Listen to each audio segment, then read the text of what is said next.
Franchement, on sait tous que tu te contentes de peu, Claire. James était bien au-dessus de toi, mais je suppose qu'il ne sait pas que tu n'es même pas la vraie fille de papa, de toute façon.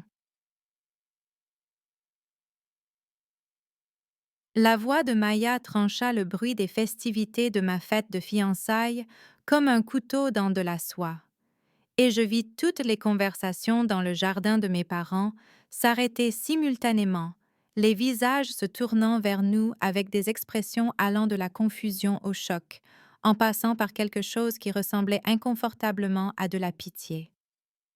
Je suis restée là, tenant une coupe de champagne qui me sembla soudain peser une tonne, ma main tremblant alors que j'essayais de digérer ce que ma sœur aînée venait de dire devant 75 invités, devant les parents de James et sa grand-mère qui étaient venus d'Arizona, devant mes collègues de l'hôpital et nos voisins d'enfance, et tous ceux qui étaient venus célébrer ce qui était censé être l'un des moments les plus heureux de ma vie. Le bras de James autour de ma taille se raidit, et je le sentis se tourner pour me regarder avec une question se formant sur son visage que je ne pouvais supporter de voir, parce que je n'avais aucune réponse à lui donner, aucune explication pour ce que Maya venait de révéler de sa manière désinvolte et cinglante, comme si elle avait simplement commenté le temps ou le choix des amuse-gueules plutôt que de faire exploser une bombe au cœur de mon existence.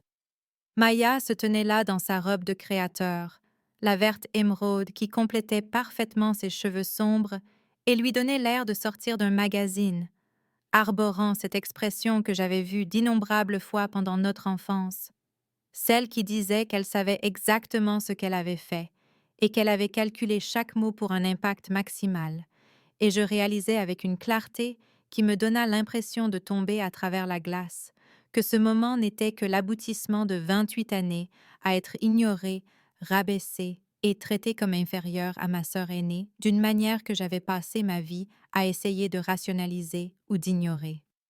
Le visage de ma mère avait pâli, sa main pressée contre sa poitrine alors qu'elle se tenait près de la table des desserts, et mon père, Robert, semblait vouloir que la terre s'ouvre et l'avale tout entier, ses yeux allant de moi à Maya et aux invités assemblés qui assistaient maintenant à l'implosion de notre famille en temps réel. J'avais toujours su que quelque chose était différent dans la façon dont ma famille me traitait. J'avais toujours eu l'impression de fonctionner selon des règles différentes de celles de Maya, mais je m'étais dit que j'étais trop sensible, que j'imaginais des choses, que chaque famille avait sa propre dynamique et que peut-être je n'étais tout simplement pas aussi naturellement accomplie ou charmante que ma sœur qui semblait glisser à travers la vie en collectionnant les réussites et les admirations comme d'autres collectionnent les bibelots. Mais là, avec les mots de Maya suspendus dans l'air comme un gaz toxique et en voyant la façon dont mes parents ne pouvaient pas croiser mon regard, je compris que je n'avais rien imaginé du tout, qu'il y avait une raison à chaque rebuffade, à chaque fois que mes besoins passaient en seconde, à chaque fois que mes réussites étaient accueillies par de faibles éloges, tandis que celles de Maya étaient célébrées avec du champagne et des appels téléphoniques fiers à la famille, et que cette raison était quelque chose que ma sœur venait d'utiliser comme une arme devant tous ceux qui comptaient pour moi, transformant ma fête de fiançailles en lieu de mon humiliation et en révélation d'une vérité qu'apparemment tout le monde dans ma famille connaissait, sauf moi. Avant de continuer l'histoire, merci de vous abonner. Je dois atteindre les 1000 abonnés pour pouvoir vous apporter chaque jour des histoires comme celle-ci. Pour vous, ce n'est qu'un clic, mais pour moi, cela signifie énormément. Le bras de James glissa de ma taille, alors qu'il s'éloignait d'un demi-pas, et je vis la question se former plus nettement dans ses yeux maintenant, la confusion se mêlant à autre chose que je ne pouvais pas tout à fait identifier, et je voulus le retenir, mais mon corps semblait figé sur place, chaque terminaison nerveuse hurlant, tandis que mon extérieur restait anormalement immobile. « De quoi parle-t-elle » demanda James, sa voix basse mais audible dans le silence soudain qui avait enveloppé la fête. Et j'ouvris la bouche pour répondre, mais rien ne sortit car je n'avais sincèrement aucune idée de ce dont Maya parlait. Aucun cadre pour comprendre la bombe qu'elle venait de lâcher au milieu de ma célébration de fiançailles. Ma mère bougea enfin, posant son verre de vin avec une main qui tremblait visiblement, et elle traversa la pelouse vers nous. Mon père la suivant un pas derrière, leur visage arborant des expressions que je n'avais jamais vraiment vues auparavant, quelque chose entre la culpabilité, la panique et la supplication, et ma mère tendit la main pour toucher mon bras, mais je reculai sans le vouloir. Peut-être devrions-nous entrer pour en discuter en privé, dit mon père, sa voix portant la fausse cordialité de quelqu'un qui essaie de prétendre que tout est normal, alors que le monde entier venait de basculer sur son axe, et je m'entendis rire, un son sec et amer que je ne reconnus pas. En privé, répétai-je, et ma voix me parut étrange, trop aiguë et trop tendue. Maya vient d'annoncer à 75 personnes que je ne suis pas votre vraie fille, et vous voulez en discuter en privé maintenant? Autour de nous, les invités recommençaient à bouger, les conversations reprenaient à voix basse, et je pouvais sentir leurs yeux sur nous, pouvais entendre les chuchotements. Commençaient à se propager comme une traînée de poudre dans la foule, et la mère de James, Margaret, se dirigeait vers nous avec une expression préoccupée qui me noua l'estomac parce que je savais que ce que Maya avait révélé allait tout empoisonner, allait changer la façon dont tout le monde me voyait, dont James me voyait. Maya se tenait toujours près de la table des cadeaux, l'air absolument pas repentante, presque triomphante, et je me souvins soudain d'avoir 7 ans et de montrer à nos parents une peinture que j'avais faite en cours d'art et dont j'étais si fière, et Maya avait souligné tout ce qui n'allait pas, les proportions fausses, les couleurs boueuses, et nos parents avaient acquiescé à son évaluation pendant que mon petit cœur se brisait et je m'étais dit même alors que j'étais trop sensible, que Maya essayait juste de m'aider à m'améliorer, mais je n'avais plus jamais peint. James, chéri, pourquoi ne viendrais-tu pas avec moi un instant? Dit Margaret en nous rejoignant, sa main sur le coude de son fils, et je vis la façon dont elle ne me regarda délibérément pas, ne me reconnut pas, et James jeta un coup d'œil entre sa mère et moi avec une expression qui donnait l'impression qu'il se noyait. J'ai besoin de comprendre ce qui se passe, dit James, mais il ne me le dit pas à moi. Il le dit à mes parents, et cette petite distinction sonna comme une fissure se formant dans les fondations de tout ce que nous avions construit ensemble. Mon père s'éclaircit la gorge, son visage maintenant rouge, que ce soit de gêne ou de colère, je ne saurais le dire. Claire, entrons dans la maison et nous t'expliquerons tout, dit-il, et il y avait quelque chose dans son ton qui confirma ce que j'avais déjà commencé à comprendre, que Maya n'avait pas menti, qu'il y avait une vérité dans ce qu'elle avait dit, que toute ma compréhension de mon identité était sur le point d'être réécrite. La fête continuait autour de nous, dans cette horrible parodie de célébration, les gens mangeant et buvant et faisant semblant de ne pas regarder notre drame familial se dérouler, et je sentis Rachel, ma meilleure amie depuis l'école d'infirmière, apparaître à mes côtés, sa présence solide et rassurante. « Tu veux que je fasse partir tout le monde ?» demanda-t-elle doucement, et je l'aimais pour cette offre, pour être la seule personne à ce moment-là qui semblait se soucier de ce dont j'avais besoin, plutôt que des apparences ou de la gestion de crise.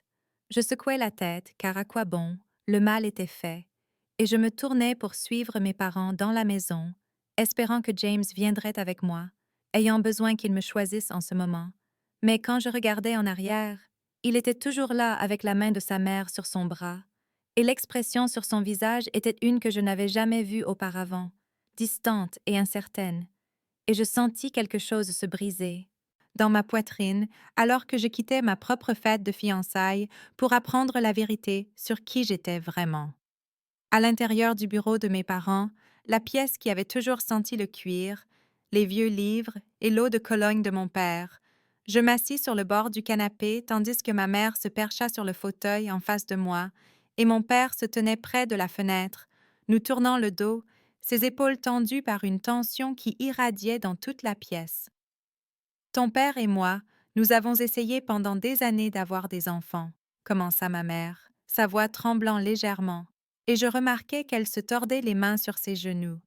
Un geste que j'avais vu d'innombrables fois, mais que je n'avais jamais vraiment enregistré comme le tic nerveux qu'il était. Après la naissance de Maya, nous voulions lui donner un frère ou une sœur, mais Robert a eu quelques problèmes médicaux et nous avons appris que concevoir naturellement ne serait pas possible. Mon père se détourna alors de la fenêtre, son visage tiré et plus vieux que je ne l'avais jamais vu, et il dit: Nous avons exploré nos options, et nous avons choisi d'utiliser un donneur de sperme par l'intermédiaire d'une clinique de fertilité réputée à Boston. Et c'est ainsi que nous avons pu t'avoir, Claire. Les mots me frappèrent, comme des coups physiques, même si j'avais déjà compris où la conversation se dirigeait. Et je m'entendis demander: Depuis combien de temps saviez-vous que Maya savait? Les yeux de ma mère se tournèrent vers mon père avant qu'elle ne réponde, sa voix à peine plus qu'un murmure. Elle a trouvé de vieux dossiers médicaux il y a environ 3 ans, alors qu'elle nous aidait à nettoyer le grenier, des papiers que nous aurions dû détruire il y a longtemps.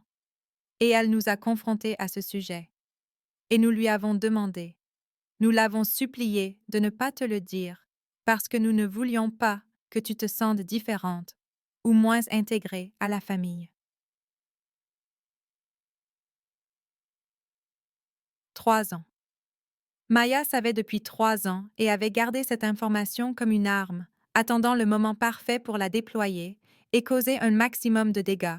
Et mes parents savaient qu'elle savait et avaient préféré qu'elle garde le secret plutôt que de respecter mon droit de comprendre mes propres origines.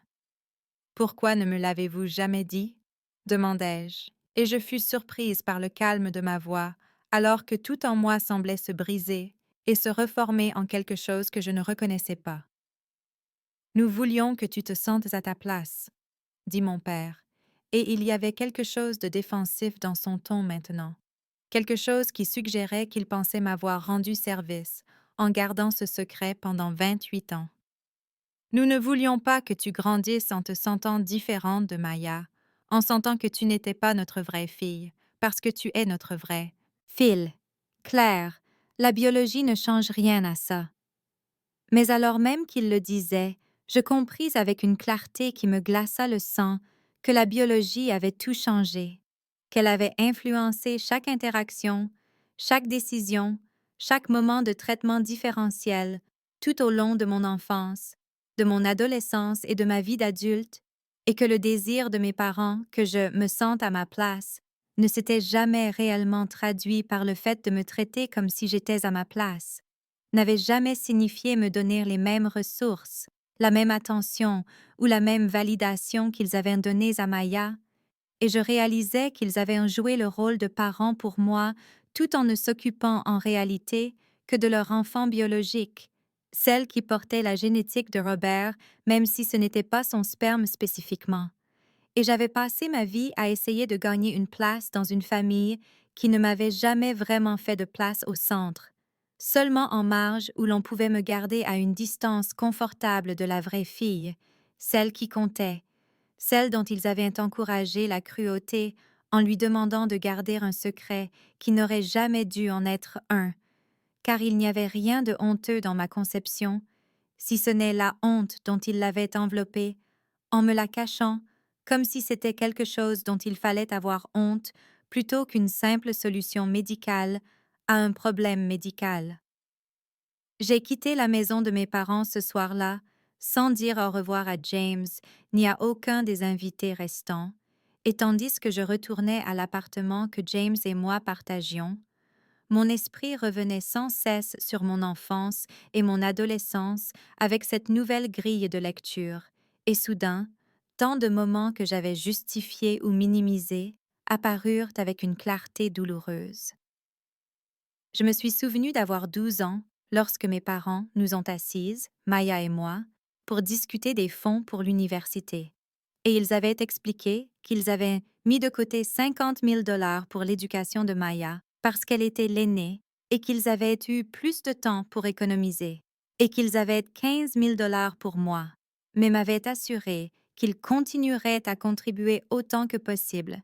Et j'avais accepté cette explication parce que pouvais-je faire d'autre?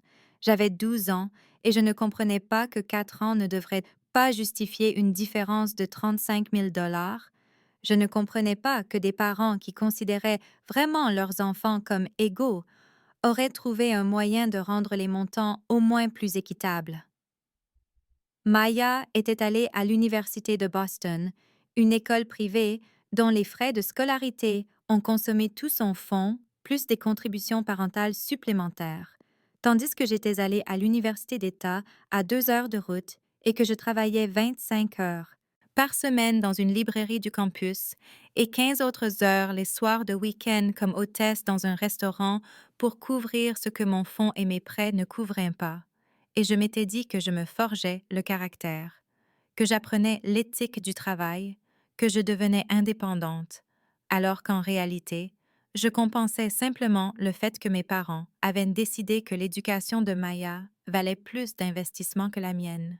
Je me suis souvenu des fêtes d'anniversaire, comment le 16e anniversaire de Maya avait été une affaire élaborée dans un lieu loué avec un DJ et un photographe professionnel et une liste d'invités de 75 personnes, et mon 16e anniversaire avait été un dîner en famille, dans un bon restaurant où l'on m'avait dit de choisir n'importe où tu veux, mais où l'on m'avait ensuite gentiment orienté vers des options de milieu de gamme parce que les portions sont tellement meilleures ici que dans ces endroits hors de prix, et je m'étais convaincue que je préférais de toute façon les célébrations intimes, que je n'étais pas le genre de personne qui avait besoin de grands chichis, alors qu'en réalité, j'apprenais simplement à me faire plus petite pour m'adapter à l'espace que ma famille était prête à me donner. J'ai pensé au lycée, comment les réussites de Maya avaient été célébrées avec enthousiasme et fierté, son acceptation à l'UB annoncée à tous les parents et amis de la famille, son stage en marketing traité comme un accomplissement majeur digne d'un dîner de célébration, tandis que mon acceptation à l'école d'infirmière avait été accueillie par un C'est bien, ma chérie, très pratique, et mon premier emploi d'infirmière diplômée dans l'unité pédiatrique avait valu de brèves félicitations avant que la conversation ne revienne sur la promotion de Maya au poste de coordinatrice marketing senior, et je m'étais dit que le métier d'infirmière était simplement moins tape à l'œil que le marketing, que sauver la vie d'enfant était sa propre récompense et que je n'avais pas besoin de validation externe. Mais la vérité était que j'avais désespérément voulu que mes parents soient fiers de moi, qu'ils voient mon travail comme ayant de la valeur, qu'ils traitent mes accomplissements avec ne serait-ce qu'une fraction de l'enthousiasme qu'ils montraient pour ceux de Maya.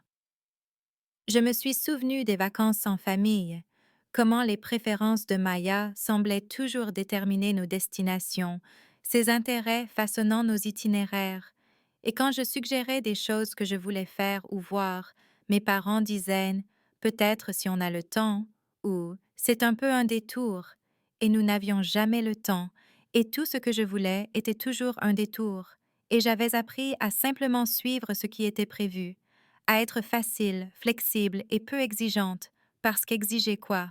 Que ce soit signifiait être déçue quand je ne le recevais pas, et il était plus facile de ne rien vouloir que de continuer à subir le petit rejet de voir mes désirs écartés comme moins importants que ceux de Maya. J'ai pensé au soutien émotionnel, comment les ruptures de Maya avaient été traitées comme des crises familiales majeures, nécessitant des appels téléphoniques d'urgence, des colis de réconfort et des parents conduisant 2 heures jusqu'à Boston pour l'emmener dîner et la laisser pleurer, tandis que mes ruptures avaient valu des murmures compatissants et des Tu trouveras quelqu'un de mieux, avant que la conversation ne passe à autre chose. Et je m'étais dit que j'étais simplement plus résiliente que Maya, plus indépendante émotionnellement, alors qu'en réalité, j'avais simplement appris à ne pas attendre de réconfort de personnes qui ne l'avaient jamais offert librement. Le traitement différentiel s'est étendu à nos vies d'adultes, de manières qui sont devenues encore plus prononcées une fois que je les ai regardées à travers le prisme de la compréhension de la raison pour laquelle mes parents avaient toujours traité Maya comme plus précieuse. Et j'ai pensé à la façon dont mon choix de carrière avait été accueilli avec ce que je reconnaissais maintenant comme une déception, à peine voilée. Comment, Lorsque j'avais dit à mes parents que je voulais être infirmière, ma mère avait dit: Es-tu sûre que tu ne préférerais pas être médecin, ma chérie? Et mon père avait ajouté: Infirmière, c'est bien, bien sûr, très respectable, mais tu es certainement assez intelligente pour la faculté de médecine. Et quand j'avais expliqué que j'aimais l'aspect des soins aux patients du métier d'infirmière, le travail pratique d'aider les gens dans leurs moments les plus vulnérables, ils avaient hoché la tête poliment et changé de sujet, tandis que le choix de Maya de se spécialiser en marketing avait été traité comme brillant et stratégique, chacun de ses stages et de ses postes de débutante célébrés comme si elle grimpait au sommet de l'accomplissement humain. Et je m'étais dit que j'avais juste choisi une profession moins tape à l'œil, que sauver des vies ne nécessitait pas les applaudissements des parents, mais la vérité était que leur manque d'enthousiasme pour mon travail m'avait profondément blessée et me blessait encore. Chaque fois que je mentionnais un cas difficile ou une percée avec un patient et que je voyais leurs yeux s'embuer d'un désintérêt poli avant qu'ils ne demandent si Maya m'avait parlé de sa dernière campagne. Je me suis souvenu d'avoir amené des petits amis rencontrer ma famille, comment mon petit ami de l'université, Derek, avait été soumis à des questions douces mais persistantes sur ses perspectives de carrière et son milieu familial, comment mes parents semblaient trouver à redire à chaque homme que je fréquentais. Trop ambitieux ou pas assez, trop sérieux ou trop désinvolte, toujours quelque chose qui les rendait inadéquates, tandis que les petits amis de Maya étaient accueillis à bras ouverts et avec une acceptation immédiate. Sa relation toxique avec Brett, qui lui empruntait de l'argent et flirtait avec ses amis, traité comme un simple amour de jeunesse qui cherchait son chemin.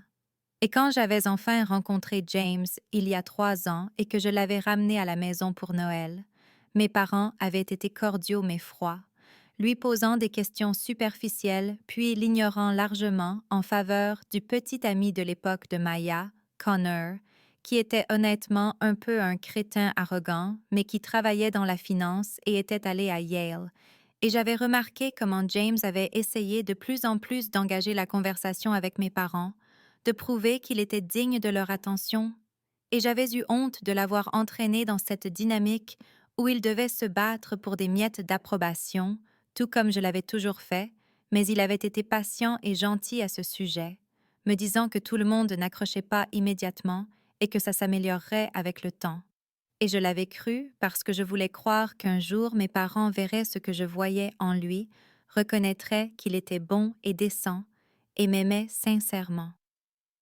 J'ai pensé aux réunions de famille, aux vacances, aux anniversaires et aux dîners du dimanche aléatoire, comment j'arrivais en espérant que cette fois serait différente. Et chaque fois je me retrouvais assise à table à regarder la conversation se dérouler autour de moi. Tandis que Maya tenait le haut du pavé, comment mes histoires étaient interrompues ou écartées ou accueillies avec une réponse minimale, tandis que les anecdotes les plus banales de Maya étaient traitées comme fascinantes.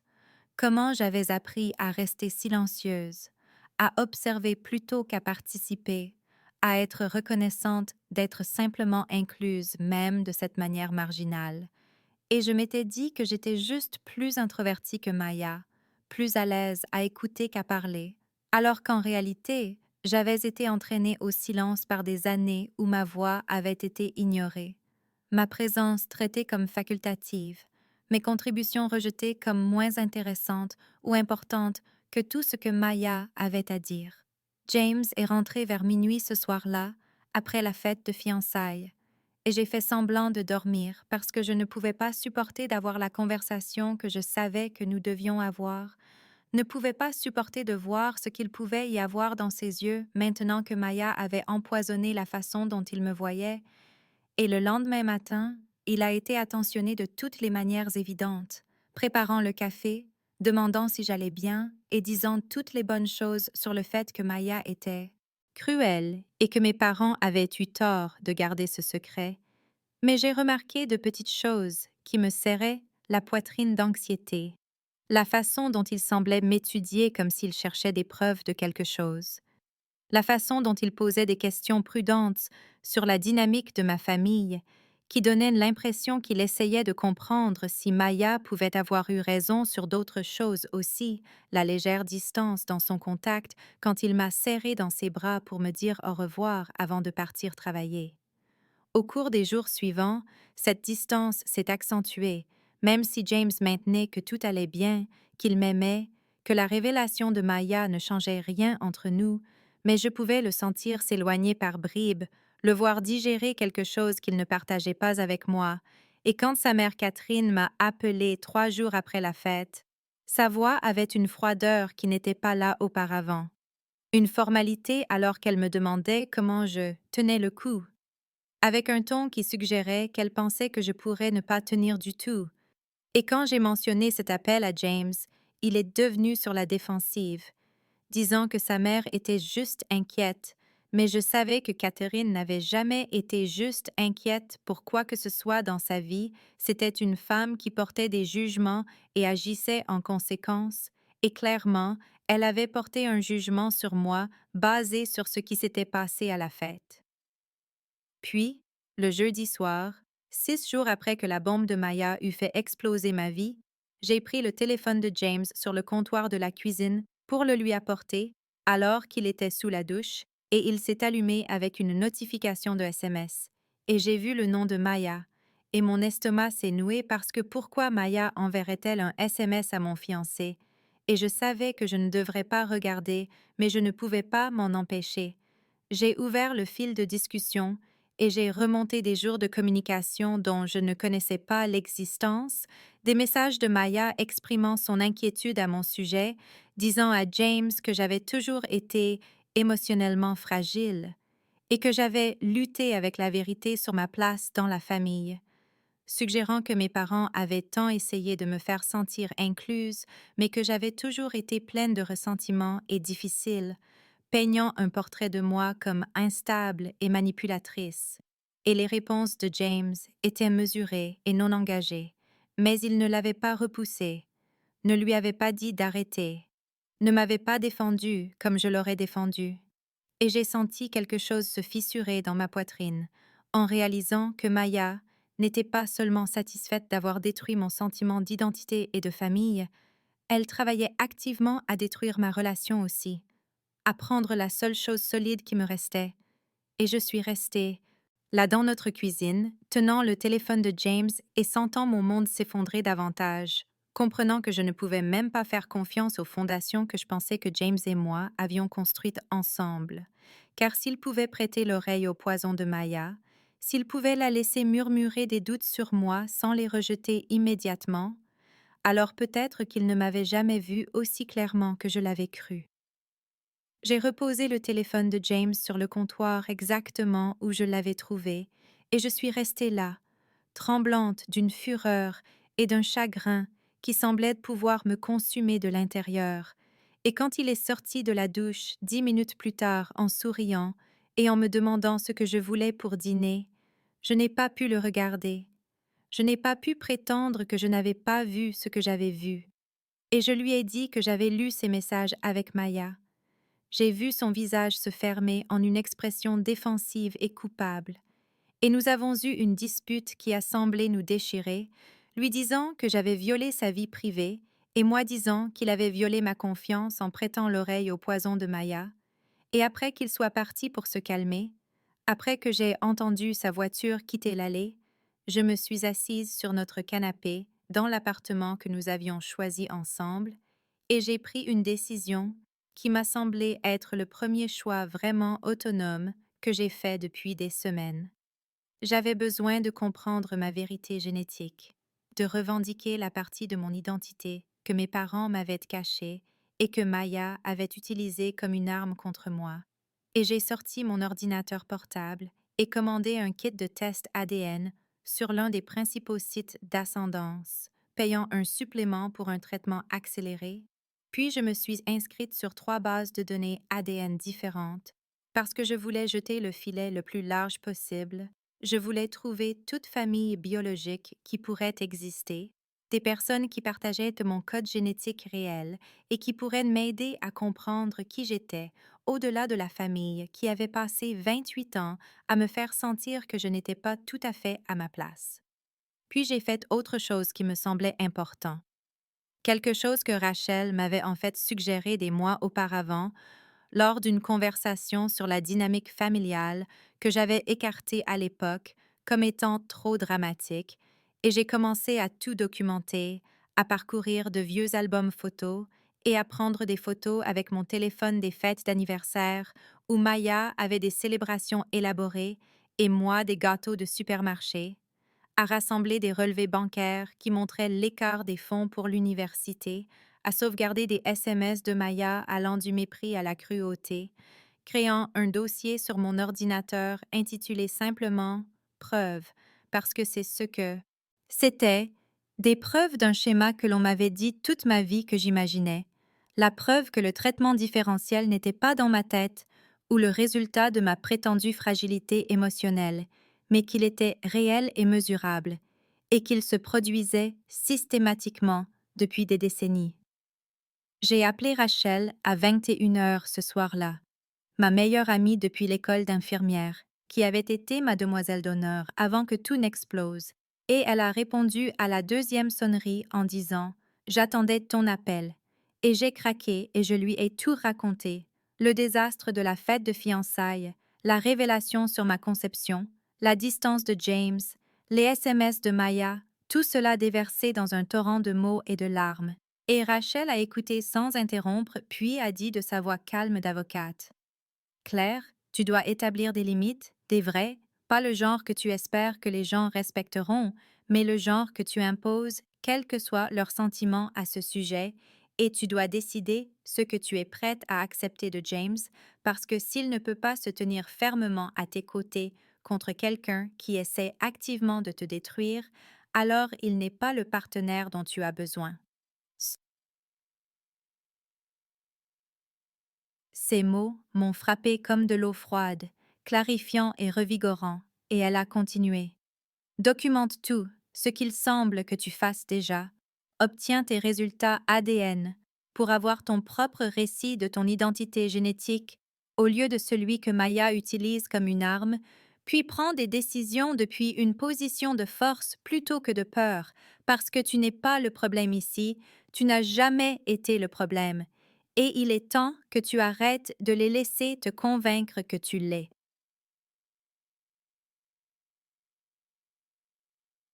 Nous avons parlé pendant 2 heures, et au moment où nous avons raccroché, j'ai senti quelque chose changer en moi, une sorte de détermination d'acier remplaçant le chagrin et la confusion, le sentiment que j'allais enfin arrêter d'accepter des miettes d'amour et de respect de personnes qui auraient dû me donner le repas entier, et quand James est rentré vers minuit, plein de remords et voulant parler, je lui ai dit que j'avais besoin d'espace pour réfléchir, de temps pour comprendre ce que je voulais vraiment au lieu d'essayer de maintenir une relation qui semblait se désintégrer sous le poids de la toxicité de ma famille. Et j'ai vu quelque chose comme de la peur traverser son visage.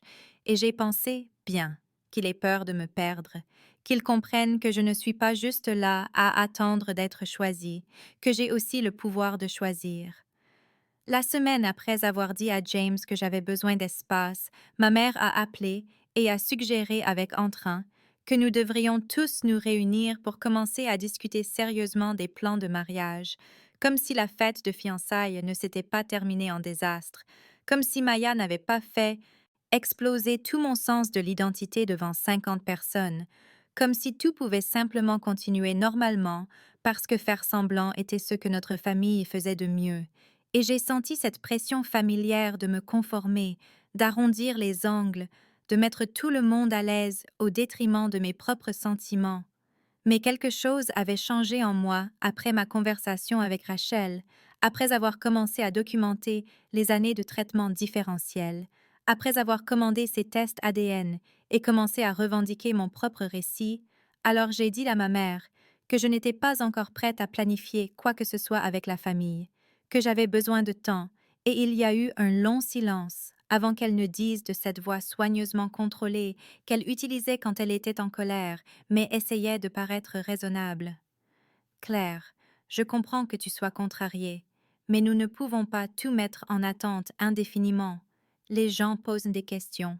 Et nous devons montrer que nous sommes toujours une famille unie. Famille unie. Les mots avaient un goût de cendre. Je lui ai dit que j'y réfléchirais, et j'ai mis fin à l'appel. Mais 2 jours plus tard, Maya elle-même m'a envoyé un SMS disant qu'elle pensait qu'elle devrait être impliquée dans la planification du mariage, puisqu'elle était ma sœur, et qu'il était traditionnel que les sœurs s'entraident pour ces choses. Et elle avait même quelques idées sur les robes de demoiselle d'honneur qui seraient flatteuses pour sa carnation, et j'ai fixé ce message avec une sorte d'horreur stupéfaite, parce que Maya croyait réellement qu'elle avait le droit de faire partie de mon mariage, pensait réellement qu'elle pouvait m'humilier publiquement, puis s'insérer dans ma célébration comme si de rien n'était, et j'ai réalisé que c'était le schéma en miniature, Maya causant des dommages, et ensuite tout le monde s'attendant à ce que je m'accommode d'elle de toute façon parce que c'est ce que j'avais toujours fait. J'avais toujours été celle qui pliait, s'adaptait et faisait de la place pour les besoins, les désirs et les cruautés de Maya. Je n'ai pas répondu à son SMS. Au lieu de ça, James et moi avons eu notre première vraie session de planification de mariage, juste nous deux, et c'était gênant parce que la distance entre nous ne s'était pas complètement comblée, parce que je pouvais encore le sentir digérer, questionner et s'éloigner même s'il essayait d'être présent. Et nous nous sommes assis à notre table de salle à manger avec un carnet et un ordinateur portable et avons essayé de prendre des décisions sur les lieux, les fleurs et les listes d'invités, mais tout semblait creux, comme si nous accomplissions des gestes pour un avenir qui pourrait ne pas exister. Et quand nous en sommes arrivés à la discussion sur le cortège, James a demandé prudemment à qui je pensais pour les demoiselles d'honneur, et j'ai dit Rachel sans aucun doute, et peut-être mon amie de l'université Simone, et je n'ai pas mentionné Maya, attendant de voir s'il le ferait, et il s'est éclairci la gorge et a dit « Et ta sœur ?» Et j'ai senti quelque chose de froid s'installer dans ma poitrine en disant très clairement « Maya ne sera pas dans mon cortège. Elle aura de la chance si elle est invitée au mariage tout court. » Et James a eu l'air mal à l'aise et a dit « Claire, je sais que ce qu'elle a fait était terrible, mais c'est ta sœur, et les gens parleront si elle n'est pas incluse, tes parents seront blessés. » Et je l'ai regardé et j'ai dit « Donc je devrais laisser quelqu'un qui m'a publiquement humiliée et qui essaie activement de détruire notre relation se tenir à côté de moi le jour de notre mariage, parce que d'autres personnes pourraient avoir des opinions à ce sujet? » Et il a eu la décence d'avoir honte, mais il avait aussi l'air inquiet. Et j'ai compris que James avait peur des conflits, peur que le drame de ma famille ne déborde dans sa vie ordonnée, peur de ce que sa propre famille pourrait penser de se marier dans ce gâchis. Et je lui ai dit que le fait que Maya ne soit pas dans le cortège était non négociable. C'était ma seule limite ferme. Et s'il ne pouvait pas la soutenir, alors nous avions des problèmes plus importants que les plans de table et les arrangements floraux. Ma mère a appelé 3 jours après la dispute sur la planification du mariage avec James et a dit de cette voix vive et résolument joyeuse qui signifiait qu'elle avait déjà décidé comment les choses allaient se passer. Ton père et moi pensons qu'il est temps que nous nous asseyions tous ensemble en famille pour résoudre cette situation avant qu'elle ne devienne encore plus incontrôlable. Nous ne pouvons pas avoir cette tension qui pèse sur nous indéfiniment. Alors nous aimerions que toi et James veniez dîner samedi et nous parlerons de tout comme des adultes. J'ai senti cette vieille pression familière de me conformer, le conditionnement de toute une vie qui me disait que maintenir la paix était ma responsabilité. Mais j'ai aussi senti cette chose plus nouvelle et plus dure en moi qui grandissait depuis la fête de fiançailles, depuis que j'avais commencé à documenter le traitement différentiel, depuis que Rachel m'avait dit d'établir de vraies limites, et j'ai dit prudemment « Qu'est-ce que nous résolvons exactement, maman ?» Et il y a eu une pause avant qu'elle ne dise « Eh bien, le malentendu entre toi et Maya, évidemment, et ton père et moi pensons que si tout le monde s'assoit calmement, Nous pourrons passer à autre chose et nous remettre à planifier ton mariage correctement. Malentendu. Comme si Maya n'avait pas délibérément utilisé mes origines génétiques comme une arme devant 50 personnes. Comme si le problème était une simple erreur de communication plutôt que des décennies à être traitée comme inférieure. Mais j'ai accepté de venir parce qu'une partie de moi espérait encore, voulait encore croire que mes parents pourraient enfin me voir, pourraient enfin reconnaître ce qui m'avait été fait, et j'ai parlé du dîner à James et j'ai vu quelque chose comme du soulagement traverser son visage, comme si cette réunion de famille pouvait magiquement tout arranger et le libérer de devoir prendre une position ferme, et ce soulagement m'a fait sentir froide et seule d'une manière que je n'avais pas pleinement ressentie auparavant. Samedi est arrivé et nous nous sommes rendus chez mes parents dans la voiture de James, sans beaucoup parler. Et quand nous sommes arrivés, la voiture de Maya était déjà dans l'allée et j'ai senti mon estomac se nouer, parce que bien sûr elle était là. Bien sûr que ça n'allait pas être une conversation sur la reconnaissance du tort causé, mais plutôt une intervention conçue pour me remettre dans le droit chemin. Nous sommes entrés et mon père servait des boissons dans le salon avec cette fausse cordialité qu'il utilisait quand il était mal à l'aise. Et ma mère disposait du fromage et des craquelins sur la table basse, comme si c'était une occasion sociale, et Maya était assise sur le canapé, l'air à la fois défiante et victimisée, et j'ai tout de suite compris comment ça allait se passer. On allait me demander de pardonner, d'oublier et de restaurer l'harmonie familiale, parce que ça avait toujours été mon rôle, celle qui s'accommode, la flexible, celle qui absorbe le dysfonctionnement de tout le monde, pour qu'ils puissent prétendre que nous étions normaux.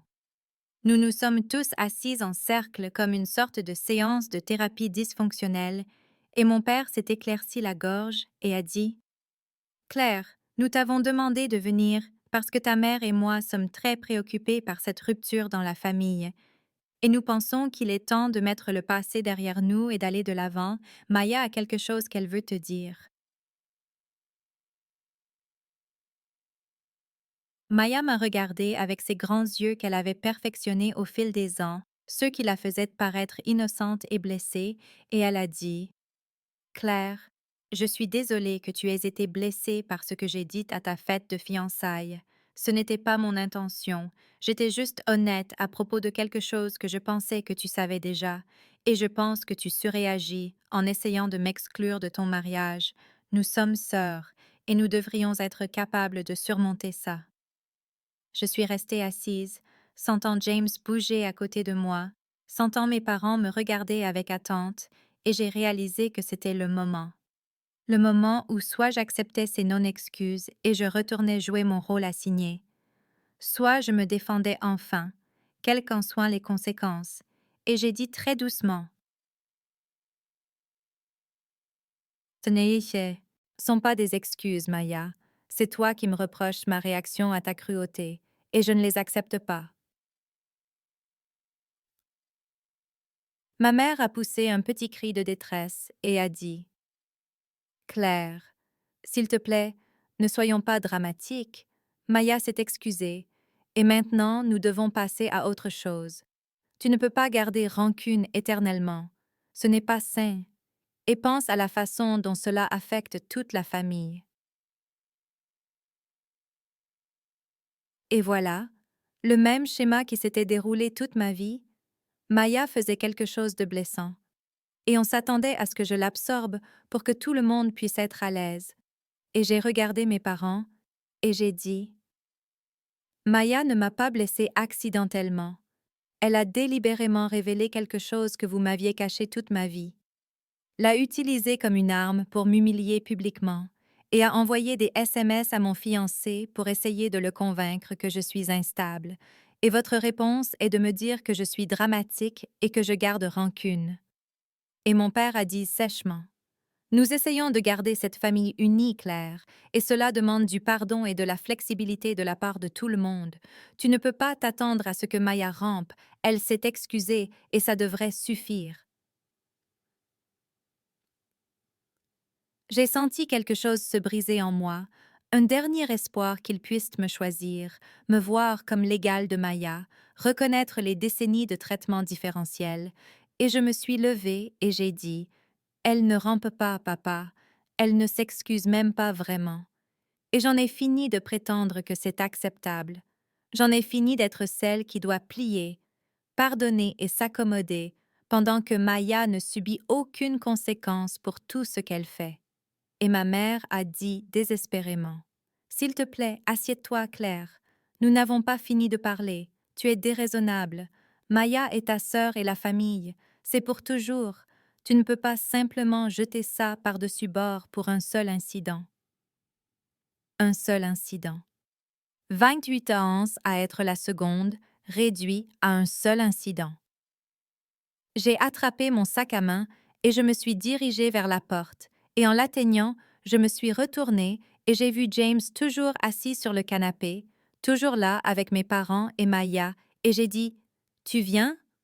Et il a eu l'air déchiré et a dit « Claire, peut-être qu'on devrait les écouter, peut-être que si on en parle calmement… » Et j'ai senti tout en moi devenir immobile et froid en réalisant qu'il n'allait pas me suivre, n'allait pas se lever et sortir avec moi, qu'il allait rester là et les écouter, comme s'il y avait deux côtés égaux à cette situation.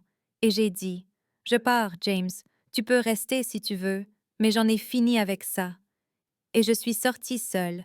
Je suis montée dans ma propre voiture que j'avais laissée là lors d'une visite précédente. Et je suis partie avec mon téléphone qui sonnait alors que ma mère appelait. Encore et encore. Et je savais avec une clarté absolue que c'était mon point de rupture. C'était le moment où j'ai enfin compris qu'ils ne me choisiraient jamais, ne me verraient jamais comme leur égal. Et je devais décider si j'allais continuer à mendier des miettes d'amour de personnes qui ne me donneraient jamais le repas entier, ou si j'allais m'en aller et construire une vie avec des gens qui me valorisaient vraiment. James est rentré 2 heures après que j'ai quitté la maison de mes parents. Et j'ai entendu sa clé dans la serrure alors que j'étais assise à la table de la cuisine avec une tasse de thé que je n'avais pas touchée, portant toujours mon manteau parce que j'avais été trop engourdie pour l'enlever. Et quand il est entré, il avait l'air épuisé et coupable, et je n'ai rien ressenti, juste un vide immense là où tout mon espoir et ma colère avaient été. Et il a dit « Claire, il faut qu'on parle. » Et j'ai dit « Oui, en effet. » Et ma voix semblait calme et distante, même à mes propres oreilles. Et nous nous sommes assis l'un en face de l'autre, à cette même table où nous avions essayé de planifier notre mariage quelques jours plus tôt. Et je l'ai regardé et j'ai dit « J'ai besoin que tu comprennes quelque chose, James, et j'ai besoin que tu m'écoutes vraiment. Pas seulement que tu attendes ton tour pour parler ou que tu essayes de réparer les choses ou de les expliquer, j'ai besoin que tu écoutes vraiment. » Et il a hoché la tête, et quelque chose dans son visage m'a dit qu'il savait que c'était important, peut-être la conversation la plus importante que nous aurions jamais. Et j'ai commencé à parler, lui racontant tout d'une manière que je n'avais jamais faite auparavant, pas seulement à propos de la fête de fiançailles ou de la cruauté de Maya, mais de toute l'architecture de mon enfance, la différence de 35 000 $ dans les fonds pour l'université, les fêtes d'anniversaire où Maya avait des célébrations élaborées et moi un gâteau de supermarché, la façon dont ma carrière d'infirmière était rejetée comme moins importante que le travail de Maya en marketing, même si je sauvais littéralement des vies, la façon dont mes parents ne m'avaient jamais interrogée sur mes rêves, mes objectifs ou mes sentiments avec la même attention qu'ils accordaient aux moindres caprices de Maya, la façon dont j'avais eu 2 emplois pendant mes études universitaires, alors que les frais de scolarité de Maya étaient entièrement payés et qu'elle recevait encore de l'argent de poche, la façon dont chaque réunion de famille était centrée sur les nouvelles et les réussites de Maya, tandis que les miennes étaient accueillies avec un désintérêt poli, et je lui ai parlé de la découverte de ces textos où Maya l'empoisonnait contre moi, plantant des graines de doute sur ma stabilité et le drame de ma famille, et j'ai vu son visage changer à mesure que le tableau complet se dessinait pour lui, puis j'ai dit « James, je t'aime, je veux t'épouser, mais j'ai besoin de savoir que tu me choisis, entièrement et complètement. » Pas une version de moi qui a été filtrée par la manipulation de Maya ou le gaslighting de mes parents. J'ai besoin de savoir que quand je quitte une pièce parce qu'on me maltraite, Tu sors avec moi. Tu ne restes pas pour les écouter, comme s'il y avait deux perspectives également valables sur le fait que je mérite un respect et une honnêteté de base. Et il est resté silencieux un long moment, regardant ses mains, puis il a dit: J'ai été confus, Claire. Je l'admets. Maya n'arrêtait pas de m'envoyer ces messages sur le fait que tu surréagissais et que ta famille s'inquiétait pour toi, et j'ai laissé ça me monter à la tête, j'ai laissé ça me faire douter de ce que je voyais de mes propres yeux. Et puis ce soir chez tes parents, ils avaient l'air si calme et raisonnable, et tu semblais si en colère, et je pense qu'une partie de moi voulait croire leur version parce que c'était plus facile, parce que ça signifiait qu'on pouvait juste arranger les choses et avancer sans conflit, et l'entendre le dire à voix haute, l'entendre admettre qu'il avait choisi la facilité plutôt que de me soutenir, a fait craquer quelque chose dans ma poitrine, et j'ai dit: donc tu as besoin de temps pour décider si tu me crois ou si tu les crois, si tu as confiance en ma version de ma propre vie ou en leur récit édulcoré. Et il a dit: Non, ce n'est pas ce que je veux dire, je te crois, mais j'ai besoin de temps pour digérer tout ça, pour comprendre comment te soutenir quand toute ta famille dit quelque chose de différent. Je n'ai jamais eu affaire à quelque chose comme ça avant. Et je me suis sentie fatiguée alors, si profondément fatiguée d'expliquer, de justifier et de prouver que ma douleur était réelle. Et j'ai dit: James, prends tout le temps dont tu as besoin, vraiment, mais j'ai besoin que tu saches que j'en ai fini de mendier ma place dans la vie de qui que ce soit, y compris la tienne. J'en ai fini de me faire plus petite pour que les autres soient plus à l'aise, et si tu ne peux pas t'engager pleinement à être mon partenaire, à te tenir à mes côtés, même quand c'est difficile, désordonné et inconfortable, alors nous ne devrions pas nous marier, parce que je mérite quelqu'un qui n'a pas besoin de temps pour décider s'il doit me défendre. Les résultats d'ADN sont arrivés un jeudi matin, 6 jours après cette conversation dévastatrice avec James, et je me préparais pour mon service à l'hôpital quand j'ai vu la notification par email sur mon téléphone, et mes mains tremblaient en me connectant au site d'ascendance parce que j'avais l'impression d'ouvrir une porte que je ne pourrais jamais refermer, de pénétrer dans une version de moi-même que mes parents avaient essayé de garder cachée, et quand les résultats se sont chargés, je me suis assise sur mon lit, toujours en blouse, et j'ai regardé l'écran montrant ma composition ethnique, puis j'ai fait défiler jusqu'à la section intitulée Parents ADN. Et elle était là, listée comme une correspondance proche avec l'estimation de parenté demi-sœur, une femme nommée Emma Reeves, 25 ans, sa photo de profil montrant une femme souriante aux cheveux foncés et bouclés, comme les miens, et le même nez que je voyais dans le miroir tous les jours, et mon cœur battait la chamade en cliquant sur son profil et en voyant qu'elle avait laissé sa messagerie ouverte et avait même écrit une biographie qui disait « Conçue par donneur, heureuse de me connecter avec des demi-frères et sœurs, j'ai déjà 3 demi-frères et sœurs incroyables et toujours de la place pour plus. » Et la désinvolture de la chose, l'ouverture et la chaleur m'ont donné envie de pleurer parce qu'elle avait grandi en connaissant cette vérité sur elle-même, alors que j'avais été tenue dans l'ignorance pendant 28 ans, et je suis restée assise là pendant 20 minutes à regarder sa page de profil, à regarder les quelques photos qu'elle avait partagées, avoir des aperçus d'une vie qui semblait heureuse, pleine et sans complications de honte. Puis j'ai ouvert une fenêtre de messages et j'ai tapé « Salut Emma, je viens de recevoir mes résultats aujourd'hui et je pense que nous sommes demi-sœurs. Je suis Claire, j'ai 28 ans et j'habite à Richmond. J'adorerais échanger si tu es ouverte à ça. » Et j'ai appuyé sur envoyer avant de pouvoir douter de moi-même. Et puis j'ai dû partir travailler, mais je n'arrêtais pas de vérifier mon téléphone, de manière obsessionnelle entre les patients. Et 3 heures après le début de mon service, il y avait une réponse qui disait « Claire, je suis tellement excitée d'avoir de tes nouvelles. J'habite à Charlottesville, donc nous sommes pratiquement voisines. J'adorerais te rencontrer en personne si tu es à l'aise avec ça. Je suis libre ce week-end si tu veux prendre un café. Et j'ai des informations sur notre donneur qui pourraient t'intéresser. Il faisait partie d'un programme universitaire et il y a en fait pas mal d'informations disponibles sur lui. Et j'ai senti quelque chose s'ouvrir dans ma poitrine, quelque chose comme de l'espoir ou de la possibilité, et j'ai répondu immédiatement en disant oui pour le café.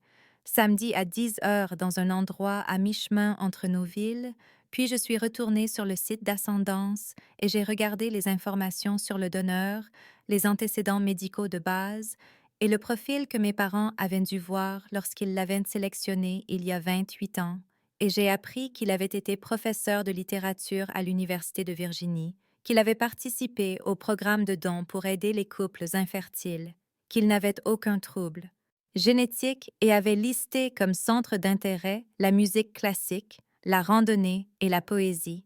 Et c'était étrange de voir ces fragments de la personne qui avait contribué à la moitié de mon ADN, encore plus étrange, de savoir que mes parents avaient choisi ces traits délibérément tout en me traitant simultanément comme moins précieuse que leur vraie fille.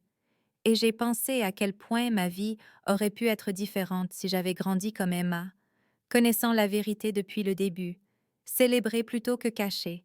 Et j'ai sauvegardé toutes les informations dans un dossier sur mon téléphone, et j'ai terminé mon service dans un état second d'anticipation, de deuil, et de quelque chose qui ressemblait presque à de l'excitation, parce que pour la première fois depuis la révélation de Maya, je n'apprenais pas seulement ce qui m'avait été enlevé, mais je découvrais ce qui pourrait m'attendre à la place. Samedi matin, je me suis rendue au café dans une petite ville appelée Louisa, située à peu près à mi-chemin entre Richmond et Charlottesville, et mes mains étaient crispées sur le volant tout le long du trajet parce que je ne savais pas à quoi m'attendre de cette rencontre. Je ne savais pas si Emma serait la personne chaleureuse de ces messages ou si c'était juste une autre façon pour moi d'être déçue par la famille. Et je suis arrivée 10 minutes en avance, et je me suis assise dans ma voiture à surveiller l'entrée, jusqu'à ce que je voie une femme aux cheveux foncés et bouclés garer une berline bleue, et en sortir, et même de loin, je pouvais voir la ressemblance, la même carrure, les mêmes couleurs, et quelque chose dans sa façon de bouger qui me semblait familier d'une manière qui me serrait la poitrine. Et je suis sortie de ma voiture, et j'ai marché vers l'entrée en même temps qu'elle, et elle a souri immédiatement, un sourire ouvert et sincère, et a dit « Claire, oh mon Dieu, on a le même nez. » Et j'ai ri parce que c'était vrai, et parce que son enthousiasme était contagieux, et nous nous sommes étreintes comme si nous nous connaissions depuis des années au lieu de 6 jours de messages, et à l'intérieur du café, nous avons pris nos boissons et trouvé une table dans un coin, et pendant un instant, nous nous sommes simplement regardés, observant la connexion génétique indéniable, puis Emma a dit « J'étais si excitée de te rencontrer, j'ai toujours voulu plus de frères et sœurs. Les 4 d'entre nous qui se sont connectés sont vraiment proches. » Et j'ai dit « 4? Il y en a 3 autres? » Et elle a hoché la tête, a sorti son téléphone et m'a montré des photos de 3 autres personnes, 2 femmes et un homme. Tous dans la vingtaine, tous avec des similitudes variables mais reconnaissables. Et elle a dit « Il y en a probablement d'autres qui n'ont pas encore fait de test ADN. Notre donneur faisait partie du programme. » Universitaire pendant environ 5 ans au début des années 90, mais ce sont ceux que j'ai rencontrés jusqu'à présent et ils sont merveilleux. Nous avons une discussion de groupe et nous nous réunissons 2 fois par an. C'est comme avoir toute cette famille élargie qui comprend, tu sais? Et je me suis sentie submergée par la désinvolture de sa description, par la normalité et la santé que tout cela lui semblait. Et j'ai dit « Tu as toujours su? Pour la conception par donneur? » Et Emma a dit « Oh oui, mes parents me l'ont dit quand j'étais très jeune, vers 5 ou 6 ans. Ils avaient ce livre pour enfants sur les différentes manières dont les familles sont créées et ils ont toujours été très ouverts à ce sujet. Ils ont dit qu'ils avaient choisi mon donneur avec soin, parce qu'ils voulaient quelqu'un dont les valeurs et les intérêts correspondaient aux leurs. Et ils l'ont présenté comme ce cadeau que quelqu'un nous a fait, tu sais, la capacité de m'avoir. Et ses yeux brillaient d'affection quand elle parlait de ses parents. Et j'ai senti une vague de chagrin m'envahir en pensant à quel point mon expérience avait été différente. Et Emma a dû voir quelque chose sur mon visage parce qu'elle a tendu la main par-dessus la table, a touché la mienne et a dit « Tu viens de l'apprendre, n'est-ce pas? Ce n'est pas quelque chose que tu savais en grandissant. » Et je lui ai alors tout raconté. L'annonce de Maya à ma fête de fiançailles, l'aveu de mes parents, qu'ils l'avaient gardé secret pour que je me sente à ma place. La vie entière à être traitée comme inférieure. Et Emma a écouté avec une horreur et une compassion croissantes. Et quand j'ai fini, elle a dit « Claire, je suis tellement désolée, ça n'aurait pas dû être géré comme ça. Tu méritais de connaître la vérité depuis le début, et tu méritais certainement d'être traitée avec la même valeur. Indépendamment de la génétique, je veux dire, c'est barbare. » Et l'entendre valider mon expérience si complètement, si immédiatement, m'a fait réaliser à quel point j'avais été affamée que quelqu'un reconnaisse simplement que ce qui m'était arrivé était mal. Et j'ai dit, mon fiancé a aussi du mal avec ça. Il est confus par la version des événements de ma famille, et je pense qu'il se demande s'il peut gérer tout ce drame. Et Emma a dit sans hésitation. Je serais heureuse de lui parler si tu penses que ça pourrait aider. Je suis chirurgienne pédiatrique, donc je m'occupe de génétique et de dynamique familiale tout le temps. Parfois, ça aide d'avoir quelqu'un d'extérieur à la situation pour expliquer que la conception par donneur est tout à fait normale et que le dysfonctionnement de ta famille est l'aberration, pas tes origines. Et j'ai senti quelque chose comme de l'espoir s'allumer dans ma poitrine, parce que voilà quelqu'un qui comprenait à la fois la science et la réalité émotionnelle, quelqu'un qui pourrait aider James à voir au-delà du poison de Maya. Pendant ce temps, alors que je découvrais Emma et tout ce nouveau monde de demi-frères et sœurs qui avaient grandi avec la vérité qui m'avait été refusée, Maya intensifiait ses agissements d'une manière que je n'ai apprise que plus tard, car 2 jours après ma rencontre avec Emma, mon téléphone a commencé à s'illuminer de messages de personnes dont je n'avais pas eu de nouvelles depuis des mois, et le premier venait de ma cousine Jessica, dont j'avais été proche pendant notre enfance, mais dont je m'étais éloignée au fil des ans, et son message disait « Claire, je viens de voir la publication de Maya sur Facebook et je veux que tu saches que j'ai toujours vu à quel point tes parents vous traitaient différemment et je suis tellement désolée de n'avoir jamais rien dit. Et je n'avais aucune idée de la publication dont elle parlait, alors j'ai ouvert Facebook pour la première fois depuis des semaines et elle était là, la publication publique de Maya de la veille qui disait c'est difficile quand les membres de la famille ne peuvent pas accepter la vérité sur leurs origines et décident de faire exploser des décennies d'amour et de soutien pour quelque chose qui n'a même pas d'importance. Certaines personnes préfèrent jouer la victime plutôt que d'être reconnaissantes envers la famille qui les a élevées. J'ai le cœur brisé, mais je dois accepter que ma sœur a choisi le drame plutôt que la guérison. Et elle l'avait publié publiquement, même pas seulement pour ses amis. Et il y avait déjà 47 commentaires, un mélange de gens qui ne connaissaient pas la véritable histoire, offrant leur sympathie à Maya, et quelques personnes qui en savaient clairement plus et qui la contredisaient. Et je me suis sentie violée de voir ma douleur privée transformée en son récit public, de la voir se présenter comme la victime de mon manque de raison. Et en parcourant mes messages, j'en ai trouvé d'autres. Ma tante Caroline, la sœur de ma mère, écrivant Claire chérie, j'ai vu ta mère favoriser Maya depuis que vous étiez petite et j'ai mordu ma langue pendant des années, mais je ne peux plus. Ce que Maya a fait à ta fête de fiançailles était cruel et tu ne leur dois aucun pardon. Et ma tante Patricia, la sœur de mon père, écrivant quelque chose de similaire sur le fait d'avoir toujours remarqué le traitement différentiel, d'avoir confronté ma mère à ce sujet une fois et de s'être fait dire de s'occuper de ses affaires, et puis il y avait un message plus long de Jessica qui m'a fait m'asseoir, qui disait Je dois te dire quelque chose que j'aurais dû te dire il y a des années, quand nous étions à l'université. Maya m'a dit à un Noël de famille qu'elle était la vraie fille et que tu étais juste le bébé d'honneur. Et elle a dit que vos parents l'aimeraient. Toujours plus à cause de ça, elle était ivre et en riait. Et j'étais tellement choquée que je n'ai pas su quoi dire. Et j'ai honte de ne te l'avoir jamais dit, mais je te le dis maintenant parce que tu dois savoir que c'est son attitude depuis longtemps. Ça n'est pas juste sorti à ta fête de fiançailles, elle a tenu ça au-dessus de ta tête dans son esprit pendant des années.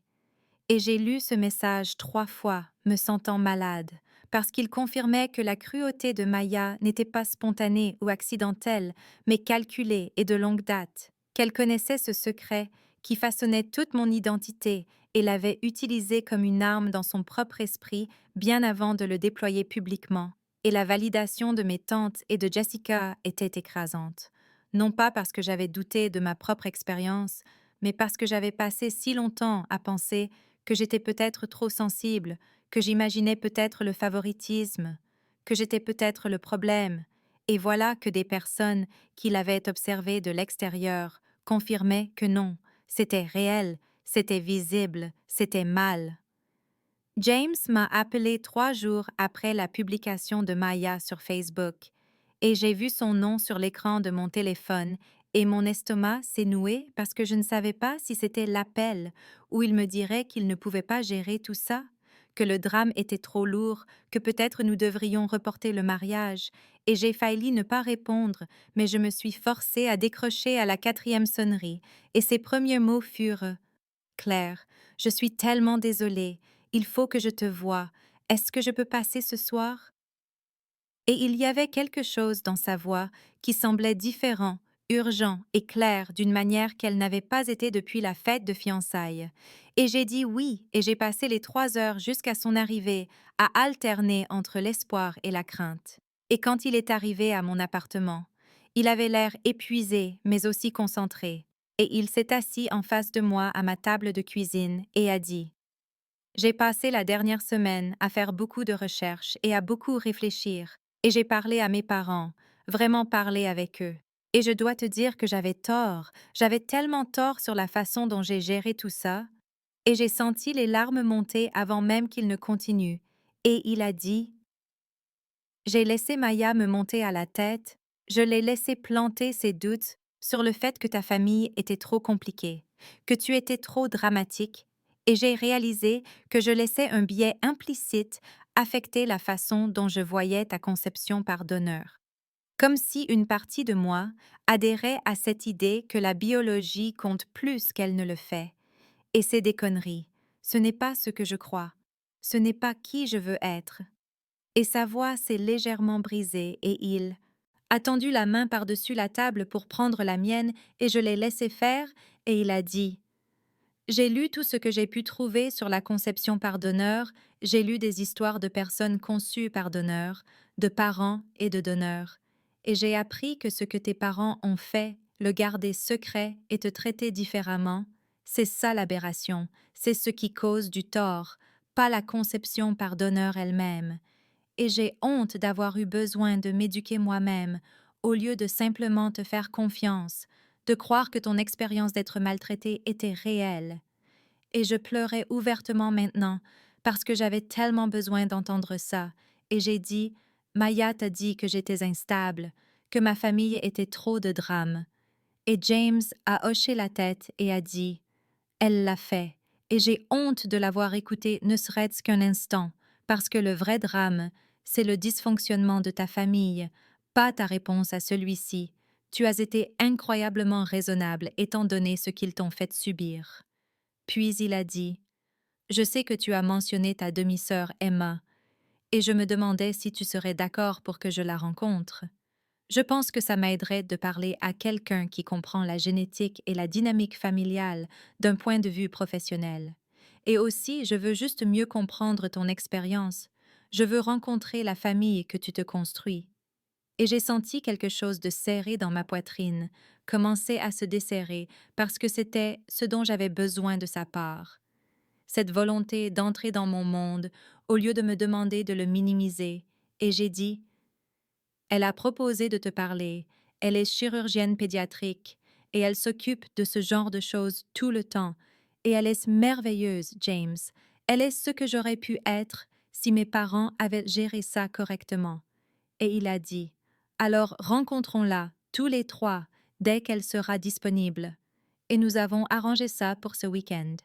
Et j'ai appelé Emma ce soir-là, et elle a dit qu'elle serait heureuse de nous rencontrer dans un restaurant à Louisa. Et quand samedi est arrivé, James et moi y sommes allés ensemble, et je l'ai regardé rencontrer Emma, et j'ai vu son visage changer alors qu'elle parlait de génétique, de famille et de conception par donneur, avec la confiance facile de quelqu'un qui n'avait jamais été poussé à avoir honte de ses origines.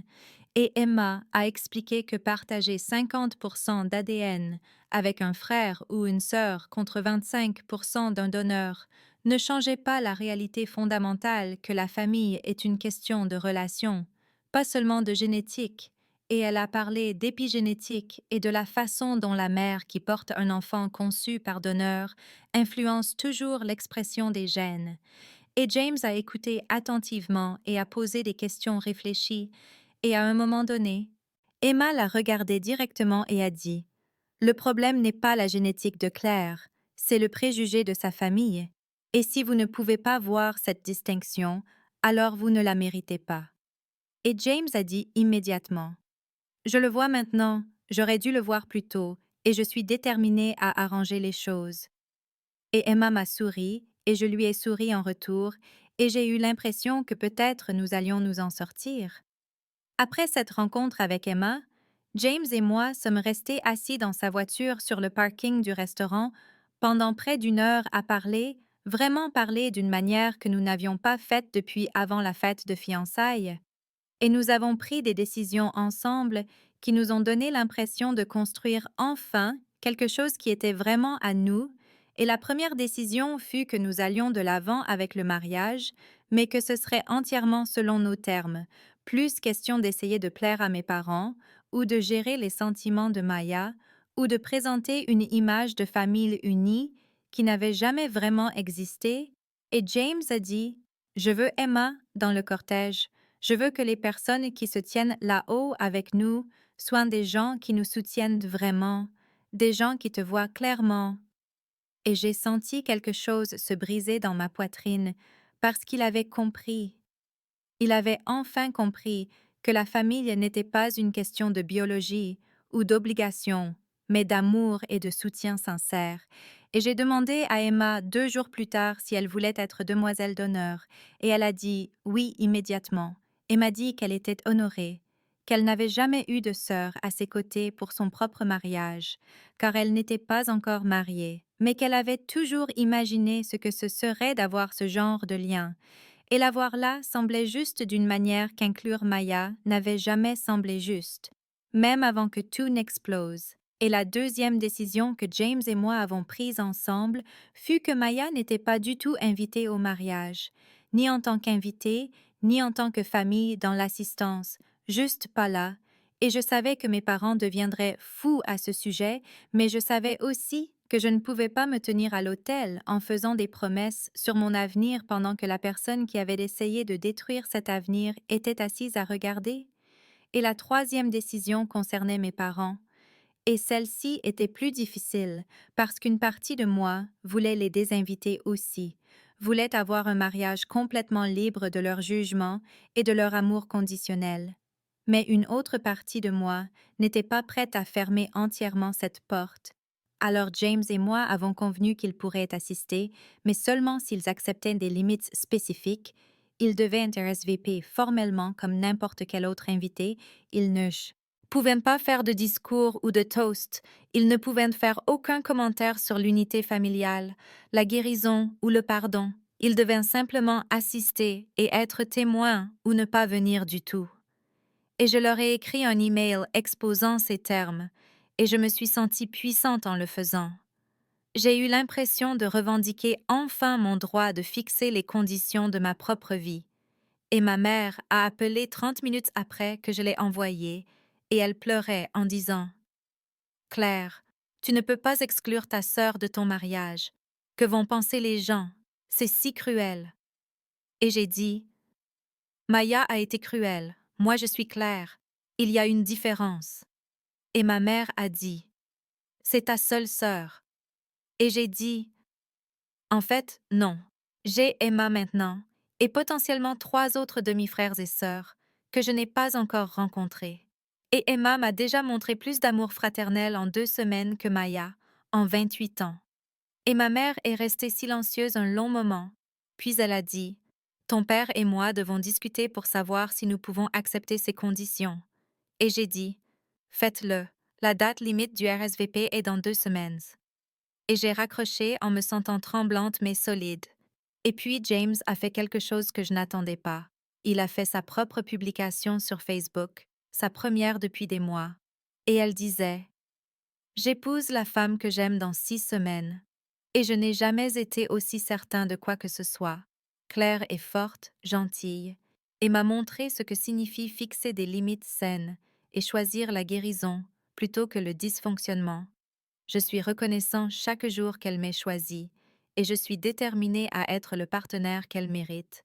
À quiconque répand des rumeurs ou de la négativité à son sujet ou sur notre relation, vous n'êtes pas les bienvenus dans nos vies. Et il m'a identifié dedans et l'a mise en public, et en 1 heure, elle avait plus de 100 j'aime et des dizaines de commentaires de soutien, et plusieurs personnes qui avaient commenté la publication de Maya ont en fait commenté celle de James en disant des choses comme « Voilà la vraie histoire » et « Bravo à vous deux ». Et le récit de Maya a commencé à s'effriter parce que le soutien de James avait du poids. Il était le fiancé qu'elle avait essayé de retourner contre moi, et le voilà qui déclarait publiquement son engagement, et j'ai lu sa publication 5 fois et j'ai pleuré, puis je l'ai appelé et j'ai dit « Merci de m'avoir choisi ». Et il a dit « Toujours Claire, je te choisis toujours.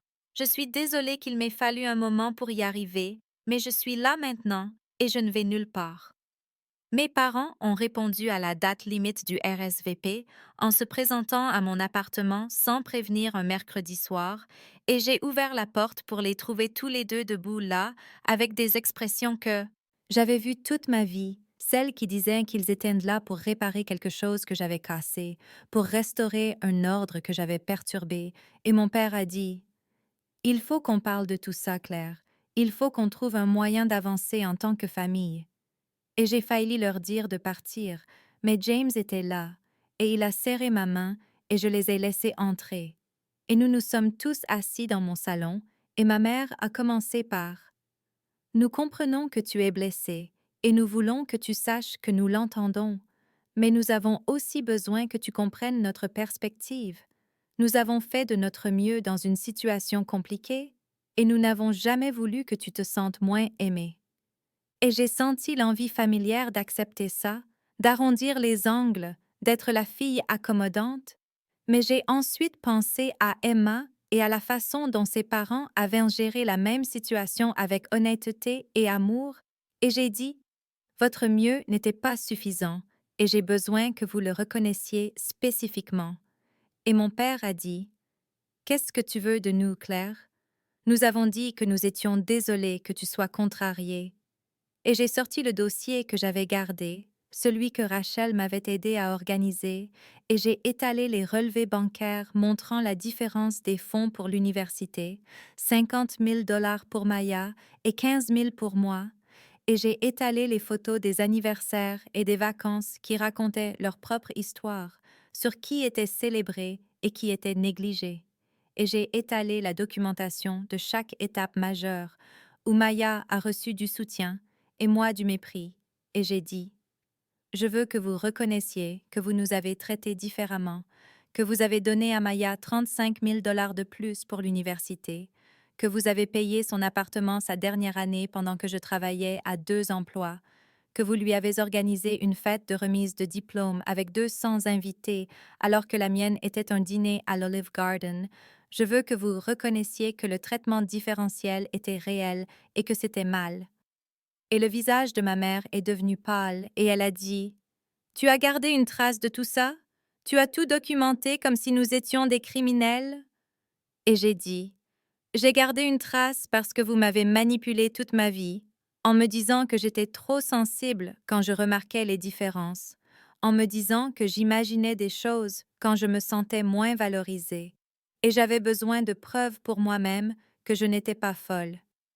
Et mon père a regardé les relevés bancaires et a dit: La situation des fonds pour l'université était compliquée. Nous avions des situations financières différentes à différents moments. Et j'ai dit: Maya est allée à l'université 2 ans avant. Moi, vous aviez plus d'argent quand je suis allée à l'école, pas moins. Ce n'était pas une question de circonstances, c'était une question de priorité.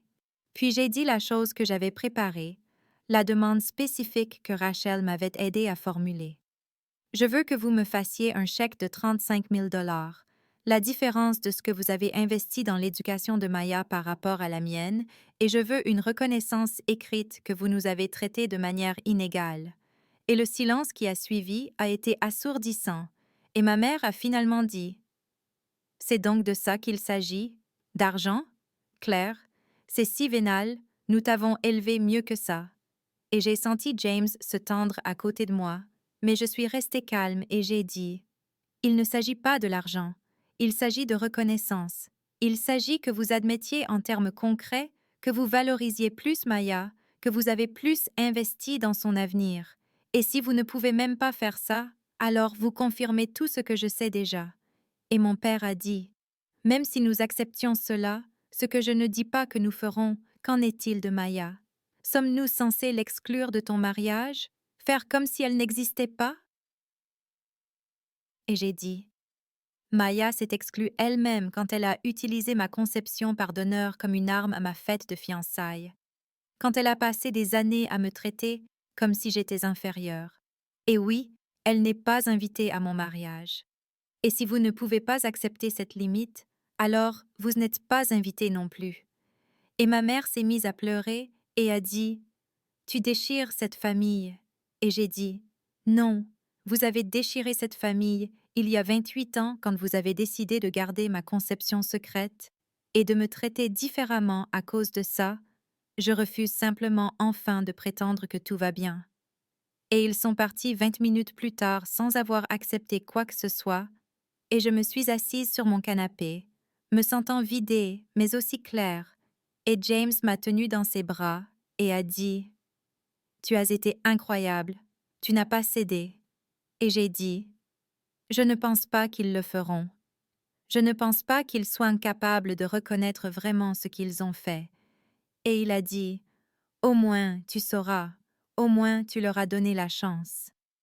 Et j'ai hoché la tête, et j'ai senti quelque chose s'apaiser en moi, la certitude d'avoir demandé ce que je méritais, et que leur réponse me dirait tout ce que j'avais besoin de savoir sur la possibilité d'une vraie relation. Maya s'est présentée à l'hôpital 3 jours après la confrontation avec mes parents, et j'étais en plein milieu de mon service dans l'unité de cardiologie quand Jennifer au poste des infirmières m'a bipé pour me dire que j'avais une visite dans le hall et quelque chose dans son ton m'a noué l'estomac. Et quand je suis descendue, Maya était là, dans l'entrée principale, l'air agité et furieuse, et dès qu'elle m'a vue, elle s'est mise à marcher rapidement vers moi et j'ai dit: Maya, tu dois partir, c'est mon lieu de travail. Et elle a dit assez fort pour que les gens se retournent pour regarder. Ton lieu de travail? Tu veux dire le travail que l'argent de nos parents t'a aidé à obtenir en te payant tes études?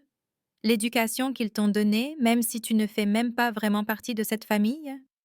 Et j'ai senti mon visage devenir brûlant parce qu'il y avait des patients, des visiteurs et des collègues partout, et la voix de Maya montait, et j'ai dit doucement: J'appelle la sécurité si tu ne pars pas tout de suite. Et elle a ri de ce rire sec et amer et a dit: Bien sûr que tu le fais. Tu vas faire expulser ta propre sœur comme si j'étais une sorte de criminel, alors que tout ce que j'ai fait, c'est dire la vérité que tout le monde avait trop peur de dire. Et j'ai sorti mon téléphone et j'ai envoyé un texto à la sécurité et Maya m'a vu le faire et quelque chose sur son visage est passé de la colère à la folie et elle a dit plus fort: Tu détruis cette famille, Claire. Tu déchires tout parce que tu ne supportes pas la réalité, parce que tu n'as jamais été reconnaissante pour tout ce que maman et papa ont fait pour toi. Ils t'ont donné un foyer, ils t'ont élevée comme si tu étais leur vraie fille, même si tu ne l'étais pas. Et c'est comme ça que tu les remercies, en m'excluant de ton mariage, en retournant James contre moi, en les forçant à choisir entre leurs filles? Et les gens regardaient vraiment maintenant, et j'ai vu 2 agents de sécurité entrer par les portes principales, et j'ai gardé ma voix calme et professionnelle, et j'ai dit: Maya, j'ai besoin que tu partes maintenant. Nous pouvons en parler ailleurs si tu veux avoir une conversation, mais pas ici, pas à mon travail. Et elle a dit: Non, nous en parlons maintenant parce que tu ne réponds pas à mes appels. Tu m'as bloqué partout. Tu m'as coupé de ta vie comme si je n'étais rien. Et l'un des agents de sécurité, Marcus, avec qui je travaillais depuis 3 ans, s'est interposé entre nous et a dit: Madame, je vais devoir vous demander de venir avec moi. Et Maya s'est tournée vers lui et a dit: Je suis sa sœur, j'ai le droit de lui parler. Et Marcus a dit calmement: Pas sur la propriété de l'hôpital sans son consentement. Allons dehors, et vous pourrez l'attendre là-bas si elle accepte de vous voir. Et Maya m'a regardé avec quelque chose de désespéré et de méchant dans les yeux et a dit: Ils n'auraient jamais dû utiliser ce donneur. Ils auraient dû accepter qu'ils ne pouvaient pas avoir d'autres enfants, alors rien de tout ça ne serait arrivé. Alors notre famille serait encore entière. Et j'ai senti ça me frapper comme une gifle, là. Confirmation qu'elle avait toujours vu mon existence comme le problème, et j'ai dit à Marcus: Je ne consens pas à la voir. Je veux qu'elle soit expulsée de la propriété. Et Maya a commencé à pleurer des larmes de colère et a dit: Tu es comme ton vrai père. Qui que ce soit, un étranger qui a été payé pour se masturber dans un gobelet, c'est ton héritage, Claire. C'est ce que tu es vraiment. Et Marcus a pris son coude et elle s'est dégagée et sa voix est devenue stridente. Ne me touchez pas, je pars, mais ce n'est pas fini, Claire. Tu ne peux pas m'effacer de cette famille.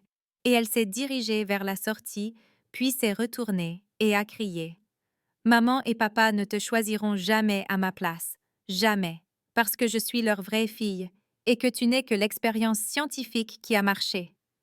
Puis elle est partie et le hall était silencieux, à l'exception du son du beeper de quelqu'un. Et je suis restée là, tremblante, et ma superviseure, la docteure Patterson, est venue et a dit: Claire, ça va? Tu as besoin de prendre le reste de ton service? Et j'ai dit: Non, ça va, j'ai juste besoin d'une minute. Et elle a dit: Tout ça a été filmé par nos caméras de sécurité. Si tu as besoin de documentation pour une ordonnance restrictive ou quoi que ce soit. Et j'ai hoché la tête et j'ai senti les larmes monter et je me suis excusée pour aller aux toilettes du personnel où je me suis enfermée dans une cabine et j'ai pleuré pendant 5 minutes avant de me laver le visage et de retourner travailler. L'enveloppe est arrivée 2 semaines avant le mariage, un jeudi après-midi, et j'ai su immédiatement ce que c'était parce que l'adresse de l'expéditeur indiquait la maison de mes parents et que l'enveloppe avait cette épaisseur distinctive qui signifiait plus qu'une simple lettre. Et quand je l'ai ouverte, un chèque est tombé d'un montant de 35 000 à mon nom, avec sur la ligne mémo simplement Égalisation fonds universitaires. Et il y avait une note sur le papier à lettres de ma mère qui disait: Claire, nous avons beaucoup réfléchi à notre conversation, et bien que nous ne soyons pas d'accord avec tout ce que tu as dit, nous voulons avancer en paix et nous espérons que cela aidera à démontrer notre engagement envers ton avenir. Nous t'aimons et espérons que tu nous permettras de faire partie du jour de ton mariage, maman et papa. Et je l'ai lu 3 fois, cherchant de véritables excuses, cherchant la reconnaissance du traitement différentiel, cherchant les mots «nous avions tort» ou «nous voyons maintenant comment nous t'avons blessé». Mais il n'y était pas, et j'ai réalisé que c'était ce que j'allais obtenir, de l'argent pour faire disparaître le problème, mais pas de véritable prise de conscience de ce qu'ils avaient fait, et je me suis assise à ma table de cuisine, tenant le chèque et ressentant ce mélange complexe de justification, du fait qu'ils avaient au moins reconnu l'inégalité financière au point de la corriger, et de déception qu'ils ne puissent toujours pas vraiment me voir ou assumer leur choix, et quand James est rentré du travail, je lui ai montré et il a dit: C'est déjà quelque chose, c'est plus que ce que je m'attendais à ce qu'ils fassent. Et j'ai dit, ce ne sont pas des excuses, cependant, c'est de l'argent pour acheter mon silence. C'est eux qui essaient de racheter un retour à la normale sans rien changer en réalité. Et il a dit, qu'est-ce que tu vas en faire? Et j'ai dit, je vais ouvrir un compte d'épargne séparé, destiné à l'éducation de nos futurs enfants, et chaque centime servira à garantir qu'aucun de nos enfants ne vive jamais ce que j'ai vécu, qu'ils ne se demanderont jamais s'ils sont moins valorisés, moins aimés, ou si on a moins investi en eux. Et j'ai fait exactement cela le lendemain matin. Je suis allée à la banque et j'ai ouvert un compte appelé Fonds Éducation Future, et j'ai déposé le chèque. Et 2 jours plus tard, un colis est arrivé des parents d'Emma, des gens que je n'avais rencontrés que 2 fois, mais qui m'avaient accueillie avec une ouverture qui me rendait encore émotive. Et à l'intérieur, il y avait un magnifique ensemble de bols en céramique tournés à la main, dans des tons de bleu et de vert, avec une carte qui disait Claire, nous sommes si honorés de t'accueillir non seulement comme la demi-sœur d'Emma, mais aussi comme faisant partie de notre famille élargie. Ces bols sont fabriqués par un artiste local, et nous espérons qu'ils orneront ta table pendant des années. Que ton mariage soit rempli de l'amour et de l'honnêteté sur lesquels chaque famille devrait être construite. Avec joie pour votre avenir, Margaret et David Chen. Et j'ai tenu ces bols, et j'ai pleuré parce que c'était ce que la famille pouvait être. Des gens qui me connaissaient à peine, offrant une acceptation inconditionnelle et une célébration attentionnée. Et le contraste entre le chèque de mes parents, avec son absence de véritables excuses, et le cadeau des Chen avec son abondance de chaleur, a cristallisé tout ce que j'avais appris sur la famille choisie par rapport à l'obligation biologique. Et j'ai envoyé un texto à Emma avec une photo des bols et elle a répondu immédiatement avec Maman était si excitée de les envoyer. Elle a parlé de ton mariage comme si c'était l'un de ses propres enfants qui se mariait. Et j'ai senti cette expansion dans ma poitrine, ce sentiment que je construisais quelque chose de nouveau. Et quand j'ai montré à James le cadeau et la carte, il a dit C'est ce que nous créons, c'est le genre de famille que nous allons être. Et je savais qu'il avait raison, que nous étions au début de quelque chose de différent, de quelque chose de mieux, et le chèque de mes parents servirait son but non pas comme une réconciliation, mais comme un capital de départ pour le cycle que j'étais déterminée à briser.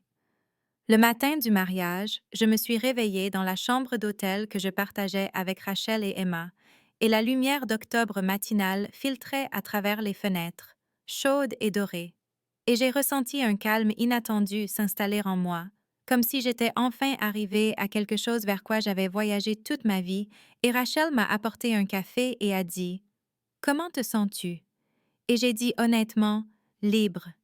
Et je le pensais parce que cette journée allait être exactement ce que James et moi avions conçu, petite et intime, avec seulement 60 personnes qui nous aimaient sincèrement, rassemblées au jardin botanique où nous avions eu notre 3e rendez-vous. Et pendant que je me préparais, Emma m'a aidée à enfiler ma robe, une simple et élégante robe trapèze en soie champagne que j'avais choisie moi-même sans l'avis de ma mère ni les critiques de Maya, et Rachel m'a coiffée en vagues lâches avec de petites fleurs blanches piquées dedans. Et Emma a dit « Tu es si belle, Claire. Je suis si honorée d'être ici. » Et je l'ai serrée dans mes bras et j'ai dit « Je suis honorée que tu sois ma sœur. » Et je le pensais aussi parce que, dans les 4 mois depuis notre rencontre, Emma était devenue l'une des personnes les plus importantes de ma vie. La preuve que la famille pouvait être construite sur l'authenticité et le choix, et quand nous sommes arrivés au jardin, la sœur de James, Kate, qui officiait, nous a rencontrés dans la salle de préparation et a dit « James est incroyablement nerveux et incroyablement heureux. » Et j'ai ri parce que je ressentais la même chose, et à 14 heures précises, j'ai descendu le sentier de pierre entre les roseraies avec Rachel d'un côté et Emma de l'autre, sans père pour me donner, car je n'étais pas une propriété à transférer. Et parce que je m'étais depuis longtemps donné à la vie que je choisissais. Et James se tenait là, sous l'arche couverte de vignes, dans son costume bleu marine, avec son meilleur ami Mark à ses côtés. Et quand il m'a vue, Son visage s'est transformé avec cette expression d'amour et d'émerveillement complet.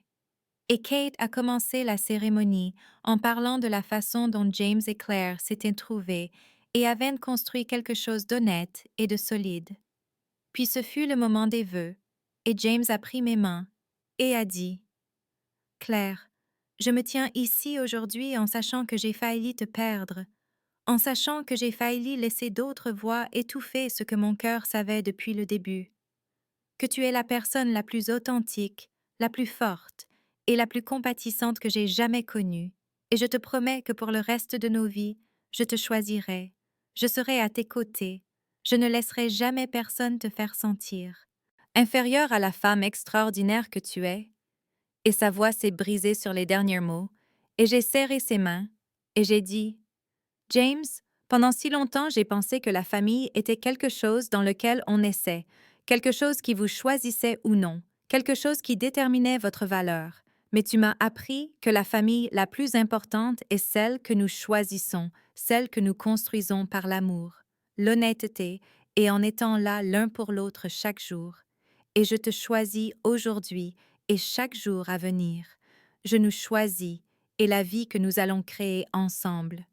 Et Kate nous a déclarés mariés, et James m'a embrassé, et nos 60 invités se sont levés et ont applaudi. Et j'ai regardé les visages qui nous regardaient, et j'ai vu Emma et ses parents, Margaret et David.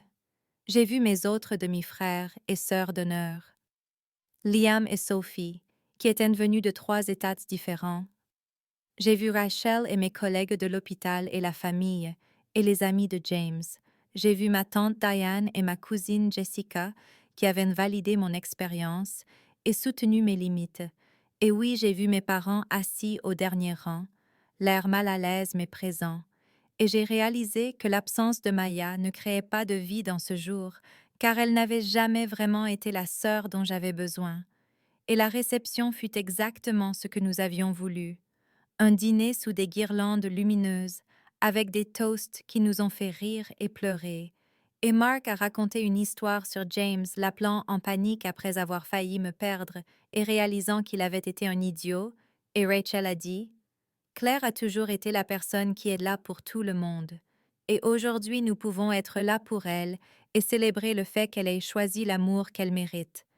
Et mes parents sont partis après le dîner sans dire grand-chose, et j'ai ressenti plus de soulagement que de tristesse. Et plus tard, alors que James et moi dansions, Emma est venue et a dit: J'ai 2 autres demi-frères et sœurs qui veulent te rencontrer. Le réseau de frères et sœurs d'honneur ne cesse de s'agrandir.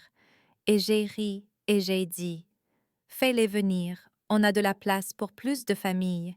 Et à la fin de la soirée, alors que James et moi marchions vers notre voiture à travers un tunnel de cierges magiques tenu par les personnes qui nous aimaient vraiment, j'ai ressenti quelque chose que je n'avais jamais vraiment ressenti auparavant, la certitude absolue d'être exactement là où je devais être. 6 mois après le mariage, je me suis réveillée un samedi matin de mars pour trouver James déjà éveillé à côté de moi, sa main reposant doucement sur mon ventre où notre bébé grandissait, 13 semaines maintenant, et commençant tout juste à se voir, et il a dit doucement: Bonjour à vous deux, et j'ai ressenti ce sentiment écrasant de contentement que j'avais passé une si grande partie de ma vie à ne pas savoir possible, et dans les mois qui ont suivi le mariage, tant de choses avaient changé et s'étaient installées dans de nouveaux schémas, et j'avais construit de vraies relations avec Emma et sa famille. Dîner avec Margaret et David Chen une fois par mois, et rencontrer 2 autres demi-frères et sœurs d'honneur. Liam, qui était professeur de lycée en Pennsylvanie, et Sophie, qui terminait son doctorat en sciences de l'environnement au Colorado, et nous avions une discussion de groupe où nous partagions des articles sur la conception pardonneur, des photos de nos vies et des mèmes stupides qui nous faisaient rire. Et j'avais maintenant une famille construite sur l'honnêteté, le choix et une affection sincère, et je voyais toujours mes parents occasionnellement, mais c'était toujours selon mes termes, de brefs déjeuners ou des rencontres autour d'un café, où nous parlions de choses superficielles, et je gardais mes limites fermes, Et ils avaient rencontré les parents de James au mariage, et il y avait cette politesse gênée entre eux maintenant. Et ma mère avait demandé 2 fois pour les petits-enfants, et je lui avais dit que nous partagerions la nouvelle quand nous serions prêts. Et il y a 3 semaines, Maya m'avait envoyé un message texte qui disait: Claire, je suis en thérapie depuis 2 mois maintenant, et mon thérapeute m'a aidé à voir à quel point je t'ai fait du mal. J'ai eu tort de dire ce que j'ai dit à ta fête de fiançailles, et j'ai eu tort de tant de manières avant ça. Je sais que je ne mérite pas ton pardon, mais je veux que tu saches que je travaille sur moi-même et que je suis désolée. Et je l'avais lu plusieurs fois et l'avais montré à James, à Rachel et à Emma, et ils avaient tous dit une version de Qu'est-ce que tu veux faire? Et la vérité était que je ne savais pas encore. Je ne savais pas si j'étais prête à ouvrir cette porte, ou si Maya changeait sincèrement, ou si c'était une autre manipulation. Alors je n'avais pas répondu, et je m'étais donné la permission de ne pas répondre jusqu'à ce que je me sente prête. Et cela en soi me semblait être une croissance. Ne pas me précipiter pour arranger les choses ou mettre les autres à l'aise. Et James était devenu exactement le partenaire dont j'avais besoin, présent, solidaire et disposé à tout discuter, et nous avions commencé à chercher des maisons dans un quartier près de la famille d'Emma, planifiant l'avenir que nous construisions, et quand nous étions allés à l'échographie des 12 semaines et avions vu notre bébé bouger à l'écran, entendu le battement de cœur fort et régulier, James avait pleuré et dit: Ce bébé a tellement de chance de t'avoir comme mère. Et j'avais dit: De nous avoir tous les deux. Et nous avions déjà parlé de la façon dont nous aborderions la conversation sur la conception par donneur.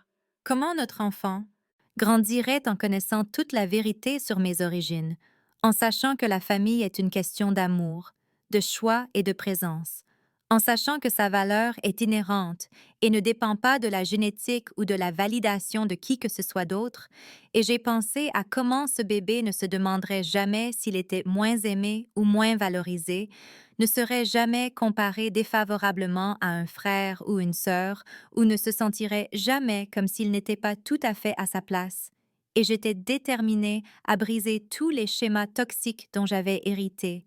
Et alors que James et moi nous levions ce samedi matin et préparions le petit déjeuner ensemble dans notre petit appartement, parlant des couleurs de peinture pour la chambre d'enfant et des prénoms que nous aimions. Et si nous voulions savoir le sexe ou être surpris, j'ai réalisé que j'avais enfin trouvé ce que j'avais cherché toute ma vie. Non pas l'approbation de mes parents ou l'acceptation de Maya, mais mon propre sentiment de valeur, ma propre compréhension que j'étais suffisante exactement comme j'étais, et j'avais des gens autour de moi qui voyaient cette vérité et la célébraient. Et la famille que j'avais construite par intention et amour était plus réelle que celle qui m'avait été assignée par la biologie. Et quand j'ai regardé James de l'autre côté de la table de la cuisine, ses yeux brillants de projet et d'espoir, et que j'ai pensé à Emma qui viendrait plus tard cet après-midi, et au texto de Sophie demandant des nouvelles de la grossesse et à la petite vie qui grandissait en moi, j'ai ressenti la paix, celle qui ne vient pas du fait que tout est parfaitement résolu, mais de savoir que l'on s'est choisi soi-même et que l'on a construit quelque chose d'authentique. Et j'ai enfin compris que ma valeur n'avait jamais été déterminée par le fait que Robert était mon père biologique, ou que mes parents pouvaient me voir clairement, ou que Maya pouvait reconnaître ma valeur. Ma valeur était inhérente et l'avait toujours été, et j'avais fini de supplier quiconque de la reconnaître, et ce bébé connaîtrait cette vérité dès le premier jour.